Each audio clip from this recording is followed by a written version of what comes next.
Which preacher have you never tried to sound like?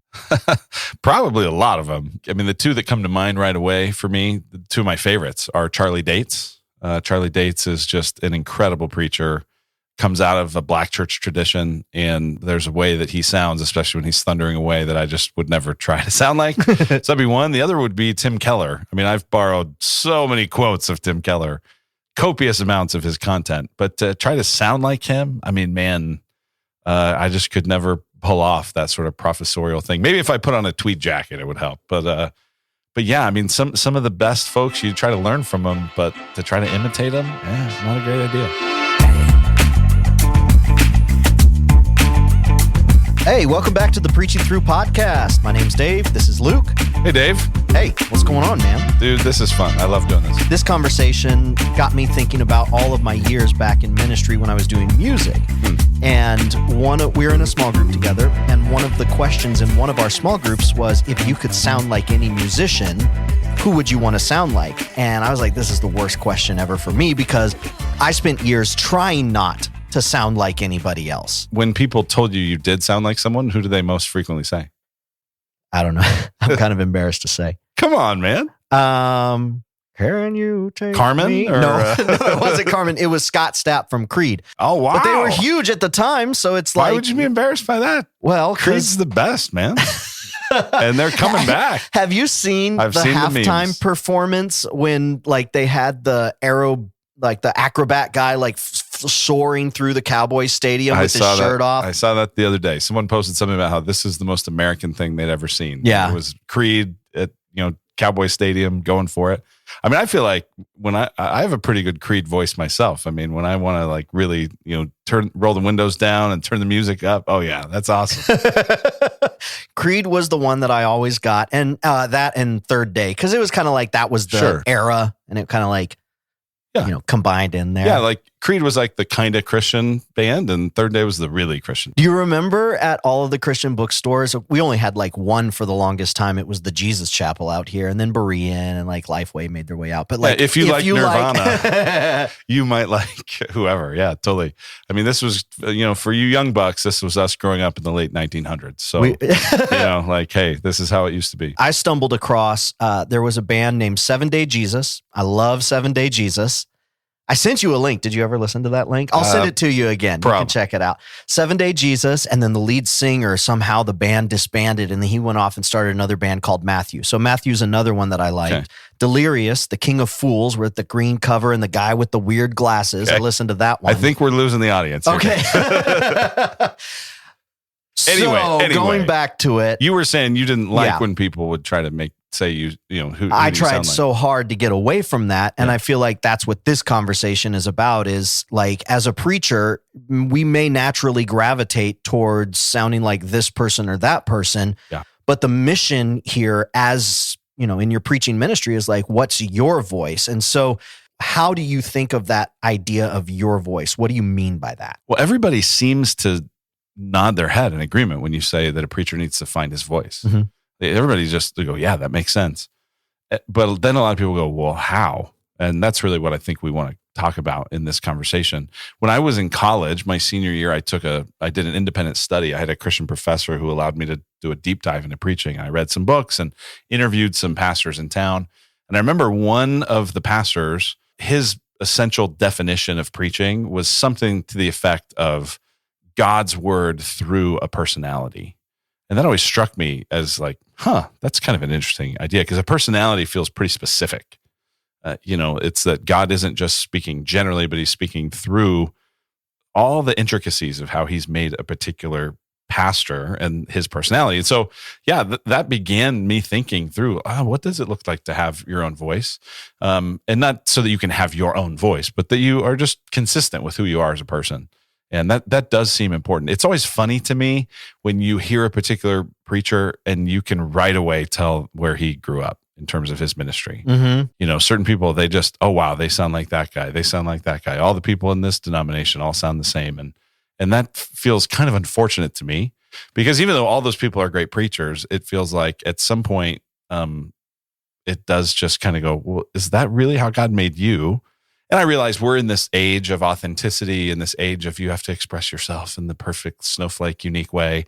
And that's not really, I think, what's important here. I think what we're really striving for is just as much integrity and integration and cohesion between how God's made you and how that comes out in your preaching. That's what we want for you, and that's what I want for me. Have there been any things in your preaching ministry where you kind of picked up on it and you were like, that's actually not really true to me, or phrases that you would say, maybe you introed every message like one of the preachers that you had listened to, and anything that you kind of picked apart and it was like, I think I want to tweak that because that doesn't sound like me. That doesn't feel like me. I'm sure that's the case, Dave. It's hard for me to think exactly of a specific incident or a specific phrase or something like that.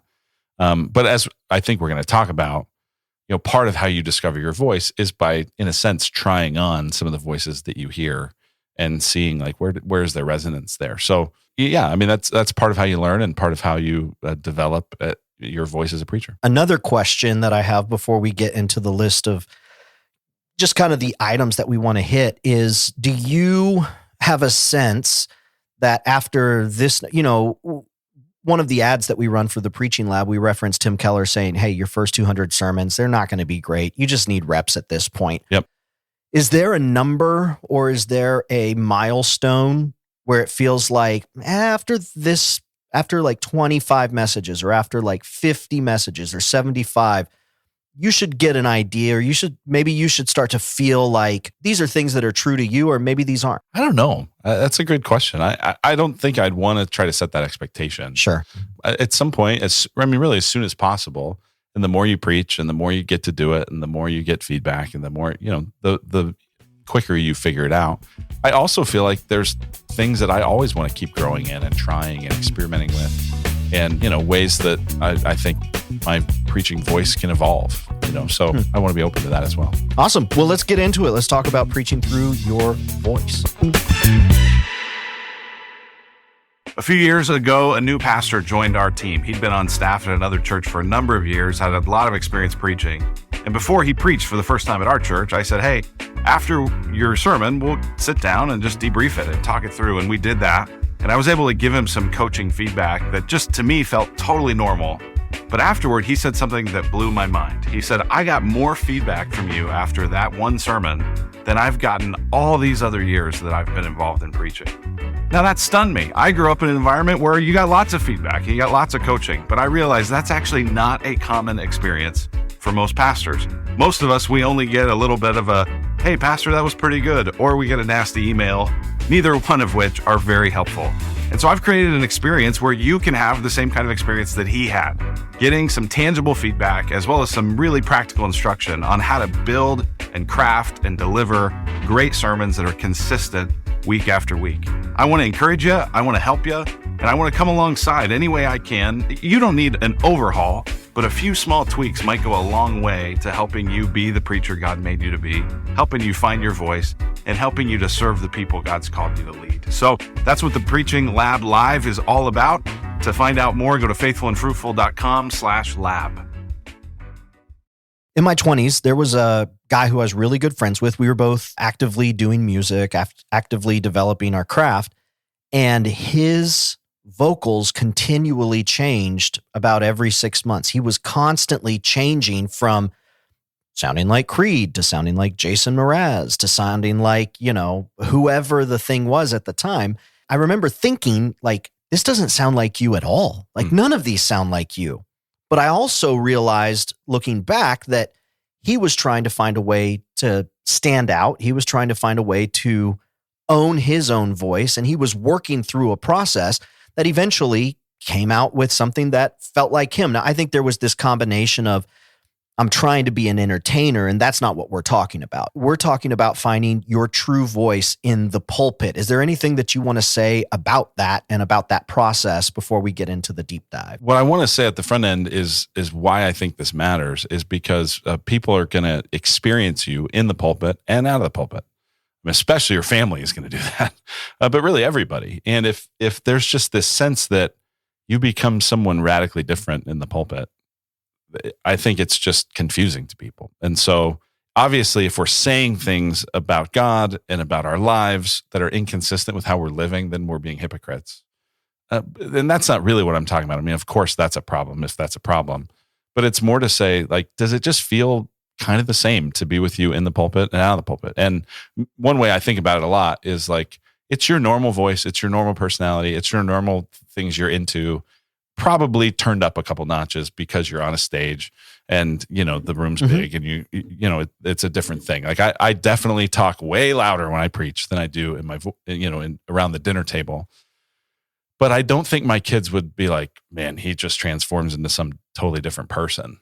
And so that's what it is trying to go, how do you just stay consistent with who you are? That is the crux of the conversation. Is my friend, the reason why it was important for him to find his voice is because he needed to stand out and show record labels, hey, I've got something different and unique here. Whereas what we're saying is this is important because you have to be true to who you are in a consistent, application of that across the board, and maybe turned up a couple notches, like you said. Well, and it's freeing. I mean, it's just, it's so freeing to not feel like you're performing, to not feel like the image I have is, the point at which, David shows up because there's this great battle, the Philistines against Goliath, and no one will challenge him. And David's like, I'm in. And so the first thing they do is they give him Saul's armor, and he clunks around in Saul's armor for a while and goes, this just kind of doesn't fit. And I really hope part of what this conversation does is that it gives some preachers the ability to go, the way I've been doing this doesn't totally fit. And I'm going to feel free to take off that armor that is actually someone else's voice. It's someone else's personality. It's someone else's emphasis. And I'm going to put on mine and experience the freedom of that and the joy of that. And then I think God will just bless that as it's just true to who he's made you to be. So what is that armor made up of? What is that? What's the equation? Yeah, when I think of how do you find your voice? Your voice is some combination of your personality, your emphasis, and your style. And, so let me just talk through those, I guess. So your personality is, if you're a funny person, your preaching should have some traces of humor. If you're a really serious person, your preaching should feel pretty serious. If there's just stuff that you're into, that should leak out in your preaching through comments and through just the way you are. So there's just all the different things that would kind of make up a personality. And then there's emphasis. And there, I think every preacher has a couple of things that just really lights them up. It's kind of like John Piper has said, he's written however many books he's written, but they're all the same book. It's all basically Christian hedonism. God is most glorified in us. We're most satisfied in him. You kind of pull the string on John Piper and out comes something about the glory of God, right? Mm-hmm. That's just the emphasis that he has. All of us are going to have particular emphases, particular areas of passion and strength. And those things are going to especially come out more often. And you're going to be kind of known for that within your church. And I think that's part of your voice. And then there's the style. And there I don't necessarily mean just like your physical style, though that could be part of it, is how active you are, how much you move around, but just the way the sermons feel. So this is less the content and more just the delivery, the vocal, the way you move your body, the way you, I guess, somewhat content, the way you kind of arrange the material, the way it flows, all that is kind of part of your style. So I think you put those things together and that's what we're really talking about when we talk about someone's voice. The most obvious thing is actually the way they sound, right? Like this person sounds like Creed, or this person sounds like Jason Mraz, but your voice encompasses some of those other things as well. The point about the way that it's arranged and the way that the material works together, you were preaching a sermon on Christianity and sex. And there was a point that sex is glorious. Mm-hmm. The second point, remind me what the second point was. Sex is high stakes. High stakes. Then you went to the third point and you said, sex is more important than we think, or than the world thinks. Mm-hmm. And I nudged Sandra and I said, the next point is going to be sex is less important than the world thinks. And you were right. And I was 100% right. But that goes to the point that that's very much your style. Very much I'm going to tell you, I'm going to prop this up, but then I'm going to tell you how we kind of get this part wrong. Yeah. And that's very much your style. And that's very much the way that you approach many of the messages. That's in the preaching ABCs is, most life change happens in the moment. Yes. But also over time. I do like to play it both ways and point out the places where we over and under emphasize things. So one of the big dangers is part of my voice. Yeah. And I like it. I resonate with that. One of the dangers is, as you're going through this process, is imitation. That's just a danger in life in general. It could be good, trying things on, but it can also be bad where, or a danger where it's like not really intentional in doing things just because you've heard it done. Yeah, I think imitation is actually a crucial part of the process. Oh, but it's a terrible place to land. So it's a little bit like, how does a kid learn to talk? They imitate. They imitate the sounds, right? There's a reason that kids that grow up in Ireland have a different accent than kids that grow up in Alabama, because what they hear and what is around them, and therefore what they then imitate, is what they learn to do. And so I think you can't help but imitate, right? You Dave, famously had your Revelation sermon that you were asked to preach, and at some point you're drawing on, well, what are all the sermons I've heard, and what do I think they sound like, and what do I think they feel like? And you couldn't help but imitate something or somebody or some constellation of voices that had impacted you over the years. And so that's just inevitable. And that's part of the process. What I want to encourage us to do is to be intentional about what we're imitating, and to figure out where are the places where we're imitating are actually incongruent with our personality, emphasis, and style, and where are the places they are congruent that we can then borrow from, learn from, have be something that gives a little accent to our preaching over time. So imitation is crucial, but if you end up just imitating, then it's just an imitation. And, on one hand, imitation is the sincerest form of flattery. On the other hand, I can go to Turkey and I can get some imitation Nikes, and they are imitation Nikes, and they hurt your feet, and they actually, if you look close, are a little crooked, and it's just not as good. So why would you be an imitation Kevin DeYoung when you could be an authentic you? And I just say, work towards being an authentic you, even if along the way you imitate Kevin DeYoung and you imitate Andy Stanley and you imitate whoever it is that you are trying to learn from. Who are some of the people in your life who helped you hone that version of yourself and maybe spoke into intentionally or unintentionally to help you identify, oh yeah, that is kind of unique to me? Well, again, I'm not looking for unique to me. I'm looking for true to me. True to me. Okay. So that's a good distinction. Not to push back too hard, but that is an important distinction. And I think the most valuable voices in that probably have been my wife, Molly, and then my longtime colleague, Matthew Brazelton, who's led with me for 15 years. And in both of those cases, there would be times where I'd say, hey, I'm going to try something. And I then afterward would go, what'd you think? Did that feel like me, or did that feel kind of weird? Or a very clear example of that, Dave, is something, that I saw Chris Brown do. And if you ever listen to Chris Brown from North Coast Church, incredible preacher, incredible communicator, he starts almost every message he does with a very dramatic story. Oftentimes that's imagining some situation that the characters in the passage he's going to preach have faced. And it's very dramatic, and it's very edge of your seat, and it feels like you're watching a movie. And, I was an actor as a kid. I did a lot of theater, and I'm always super hooked by his introductions. And at some point I thought, I want to try that. Like I want to do one of those. And so I did that. And that's a thing where I felt like this is an okay thing to have in my repertoire. And so I probably start a sermon like that once or twice a year. But I don't feel like it wouldn't quite be true to me to start a sermon like that all the time. And so I would try that. And Matthew and Molly would go, yeah, hey, here's some of what I thought worked there. Here's what I don't love. It's funny, actually, Molly, Chris Brown drives her crazy. It's like too dramatic, So, but Matthew has told me over the years that one of the things he really appreciates about me is that I'm willing to try stuff. And so I wouldn't want to be so afraid of imitating something that I wasn't willing to try it.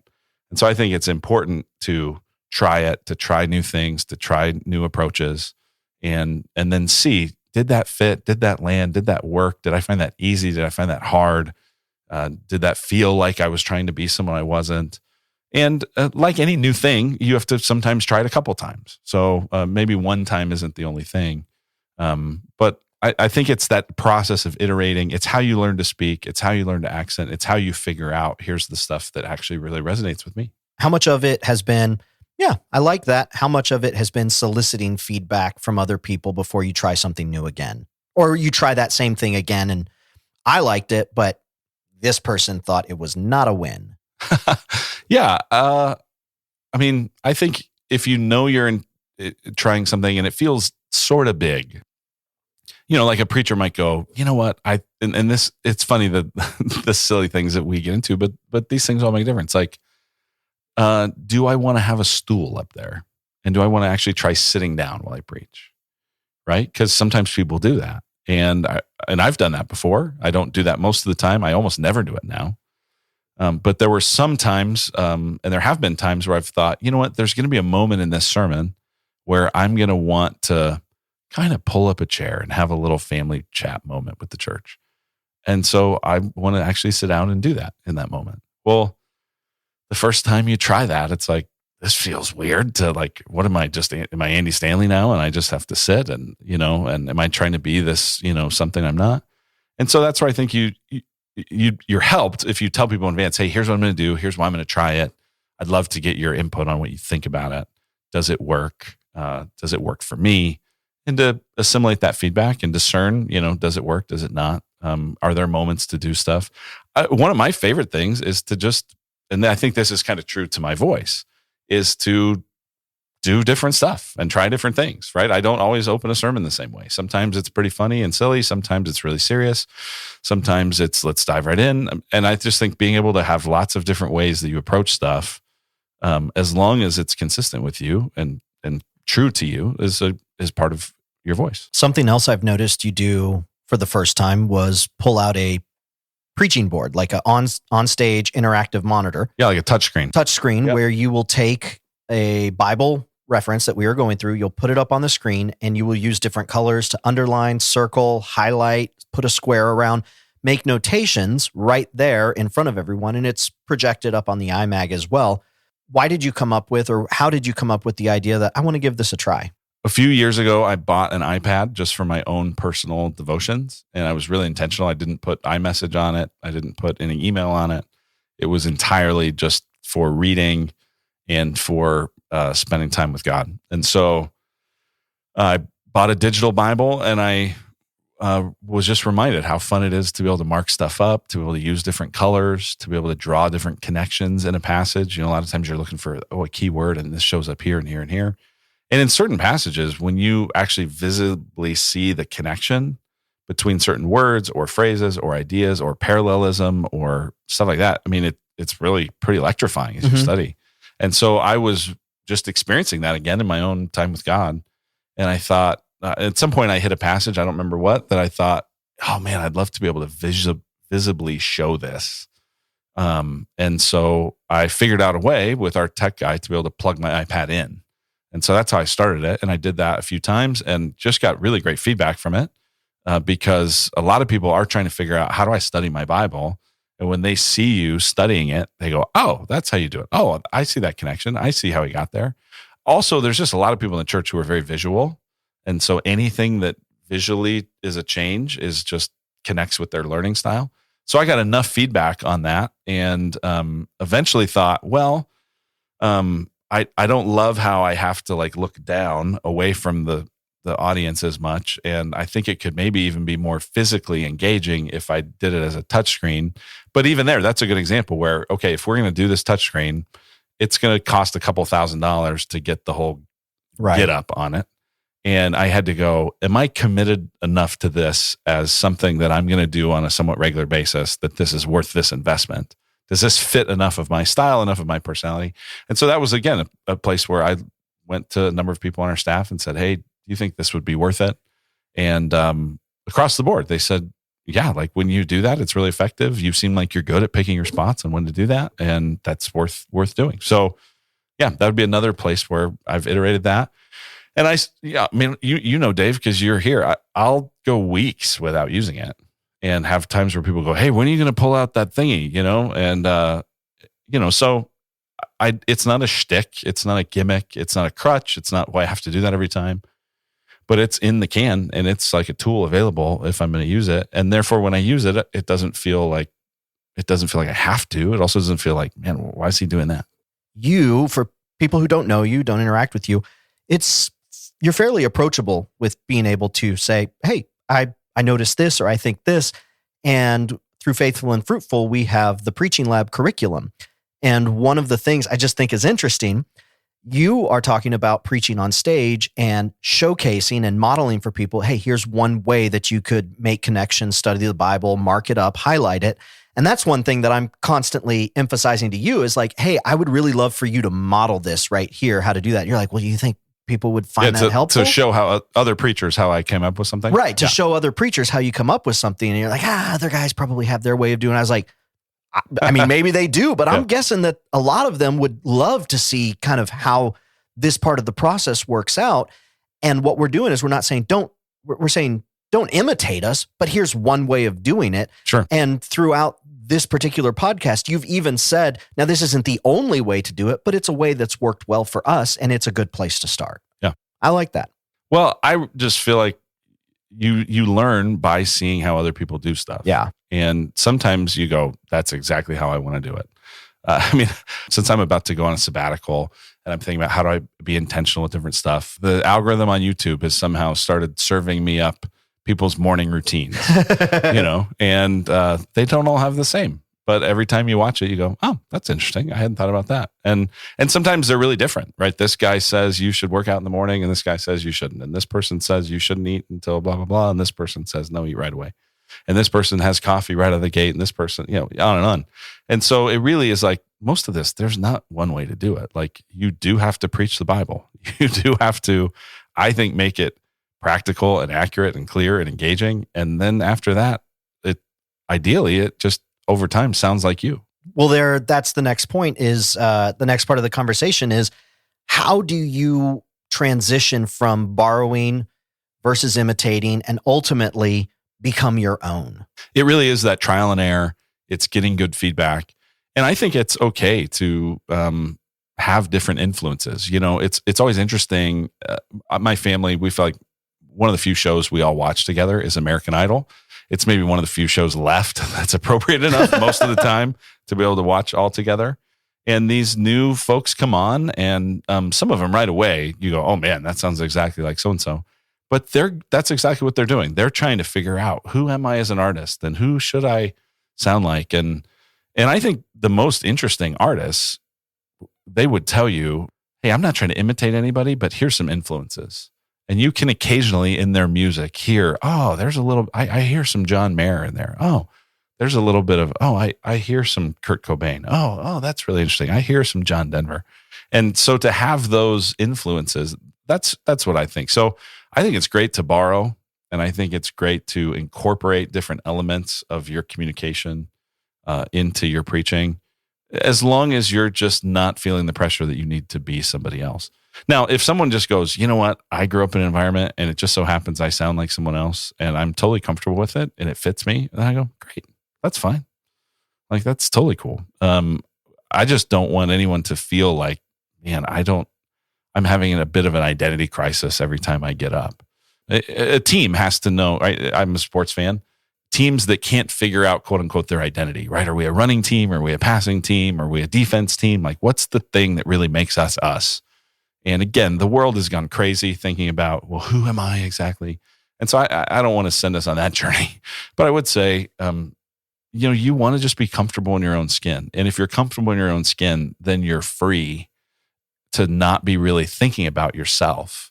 And instead, you can really be thinking about what you're trying to say and the people you're trying to love as you say it. And once that happens, that's what I think that preacher back in the day that I interviewed, it's God's word speaking through your personality. And it's your personality just freed up and ready to be used by God to do what he wants to do. And man, when that happens, that's pretty cool. The reason these things, you talking about American Idol got me think about this. The reason why they're trying to decide who these people sound like is because they know that works. They know that sound or the way that this, like, there's a category for that, and that's been proven to work. And so we don't want to necessarily completely reinvent the wheel and be like, yeah, this is unique, but this doesn't work. Like, that's awful. So there's this art of categorize, this works. Don't say, I'm not going to do it because it's not me. No, like, figure out if it's going to work for you apply it. One of the things that is in marketing too with sales is like, well, I don't do sales because I don't want to be salesy. Well, don't be salesy. Like, don't do it in a way that sounds salesy. Do it in a way that feels good and authentic to you. And so it's not just in preaching, it's in everything. What was it that Seth said, Dottie, in ministry, interviewed Dottie and said, what have you learned by doing XYZ ministry? It was... Yeah, this was a lady who led the senior adult ministry that was called XYZ, which is really a sad name for senior, but it meant extra years of zest. And one of our pastors interviewed this gal who led that forever. And she said, what I've learned in this is that really all ministry is junior high ministry. Everyone's insecure. Everyone's trying to find their way. Everyone needs friends. And that's what ministry is and what it does. And that's what we want in this conversation, is for you to be free. I was recently just rewatching the movie Yesterday. I don't know if you've seen that, Dave, but it's a great movie about this guy who's in a bus accident, and he's a failing musician. And when he wakes up from this accident, he realizes that the entire world has forgotten the Beatles ever existed. They've never heard of the Beatles. They've never heard that. And so he really consciously makes this decision that he's going to start playing Beatles songs as though he wrote them. And what you see through it is he is just constantly afraid that he's about to be found out. He knows it's not authentic to him. He knows it's not real. And he's constantly distracted by knowing that this is kind of a fraud. And in the same way that if you're always plagiarizing someone else's content, you're going to feel that way. Well, I think it's also true if you're trying to plagiarize their personality, if you're trying to plagiarize their theological emphasis, if you're trying to plagiarize their style, you're wearing someone else's armor. And I just want to encourage you, don't do that. God made you. God's assigned you to this particular task, this particular place, and he intends to use you to pastor your people and to reach your community. Thank you for listening to this episode of the Preaching Through podcast. Every conversation, we're just looking for ways to communicate Jesus effectively in the 21st century, because there is so much change. And if this has been helpful, please take a moment, leave a review on Apple Podcasts or Spotify. And we're also on YouTube now. I've got the videos up on YouTube, so y'all can go check that out. If my kids will think I'm famous. Yeah, YouTube famous, which is a whole Mash category. That subscribe button. The other day, my 7-year-old, who I don't think has ever spent any time on YouTube, was like, recording a selfie video on my phone, and he goes, "Mash that subscribe button." I'm like, wait a minute, time out. What happened? So anyway, if you find Preaching Through out there on YouTube, mash that subscribe button in honor of him. As hard as you can. Mash it. Thank you for listening. Go back, check out all the other episodes. There's good stuff there. And hopefully through it all, you'll be able to kind of bring it all together, try on, see what works, see what fits, and ultimately be comfortable in your own skin delivering your message. So, yeah, that's it. Until next time.